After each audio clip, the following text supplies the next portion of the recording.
Terima kasih Anda masih bersama kami. Bagi Anda yang baru saja bergabung, kami hadirkan kembali 3 berita utama hari ini. Kunci gembok Keraton Kasunanan dan Museum Surakarta diganti. Guru di Brebes diduga beli tiket konser Dewa 19 pakai dana bos.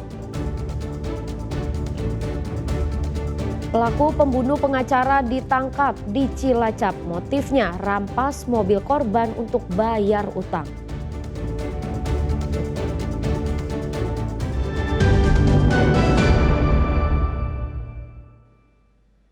Penambangan di areal Gunung Slamet mendapat sorotan publik. Menyikapi hal itu, Gubernur Jawa Tengah meminta jajarannya untuk mengecek kondisi lapangan sesuai prosedur.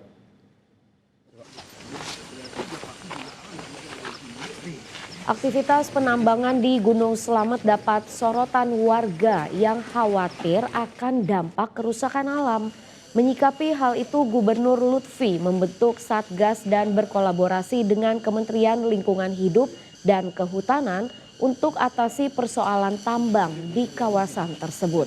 Ia pun meminta masyarakat untuk bijak saat hendak menggugah konten soal aktivitas penambangan di kawasan Gunung Slamet. Sekarang lagi mapping dengan para kapolres dan wilayah untuk ke depan sebelum adanya terbit dari Kementerian LHK terkait dengan Gunung Slamet sebagai kawasan taman nasional, kita sudah punya roadmap. Itu yang penting. Ini kalau selama menunggu itu ya sudah berjalan ini melakukan infiltrasi terkait dengan tempat. Nah, yang viral-viral, saya mengucapkan terima kasih yang viralkan, tetapi kita harus lebih bijaksana ya. Viral itu apa?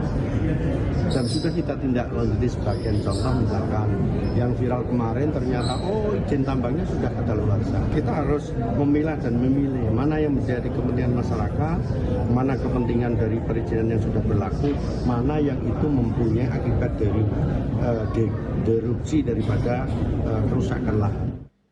Pasca viralnya dugaan penggunaan dana bantuan operasional sekolah untuk pembelian tiket konser Nara Gigs dengan bintang tamu Dewa 19 di Brebes, Dinas Pendidikan Pemuda dan Olahraga Brebes memastikan telah menindaklanjuti dengan pengembalian dana bos tersebut.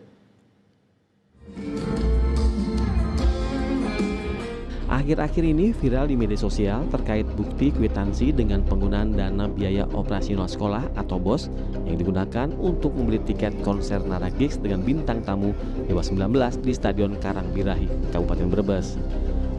Pihak Dinas Pendidikan Pemuda dan Olahraga Brebes membenarkan jika memang ada sejumlah sekolah yang membeli tiket dengan menggunakan dana BOS.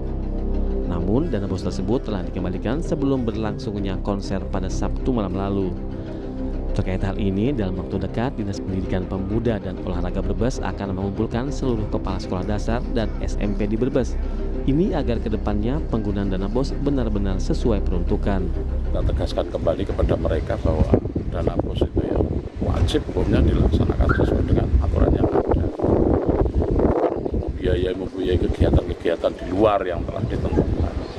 Ini akan sampai kumpulkan semua, baik itu melalui guru-guru SMP maupun SD, semuanya akan saya kumpulkan.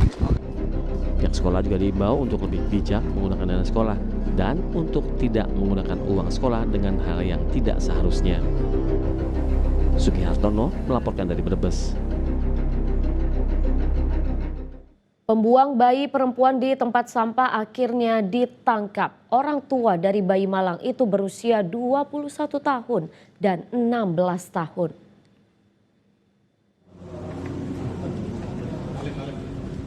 Polisi akhirnya menangkap orang tua bayi yang dibuang di tempat sampah pada 8 Desember lalu. Mereka adalah NA, pria berusia 21 tahun, dan F, remaja, 16 tahun. Pelaku NA diduga menyetubuhi F hingga hamil. Saat melahirkan bayi perempuan itu, F tidak mendapat bantuan medis. Pelajar kelas 10 itu yang kini berstatus anak yang berhadapan dengan hukum dalam pemantauan dinas sosial. Untuk korban sekaligus pelaku ya Pak, yang F ini, yang Mama F ini, nanti insya Allah kami akan dampingi secara psikologis karena pastilah sedikit banyak pasti akan terdampak terhadap psikologis si Nona F ini. Jadi kami dari Dinsos PTKKB khususnya nanti melalui UPTD PPA Perlindungan Perempuan dan Anak siap untuk mendampingi secara psikologis dari si Nona F ini karena dia juga korban sekaligus juga pelaku. Sementara pelaku NA jadi tersangka persetubuhan anak di bawah umur. Maksud dan tujuan dia membuang bayi itu adalah untuk menutupi kelahiran bayi karena yang bersangkutan masih berstatus pelajar di salah satu sekolah yang ada di Kabupaten Pati. Kemudian anak berinisial F ini juga menerangkan bahwa dirinya hamil akibat persetubuhan yang dilakukan oleh seorang laki-laki yang berinisial NA umur 21 tahun. Kemudian kita melakukan penyelidikan terkait dengan dugaan orang yang melakukan persetubuhan dengan anak F tersebut dan kemudian kita melakukan penangkapan. Pelaku NA kini ditahan dan dijerat Undang-Undang Perlindungan Anak dengan ancaman 5 hingga 15 tahun penjara serta denda maksimal 5 miliar rupiah. Sementara bayi perempuan masih dirawat di Rumah Sakit Mitra Bangsa Pati dan kondisinya terus membaik. Arif Nur melaporkan dari Pati. Polda Jawa Tengah akhirnya menemukan motif pembunuhan terhadap seorang pengacara di Desa Kubang Kangkung, Kecamatan Kawunganten, Cilacap.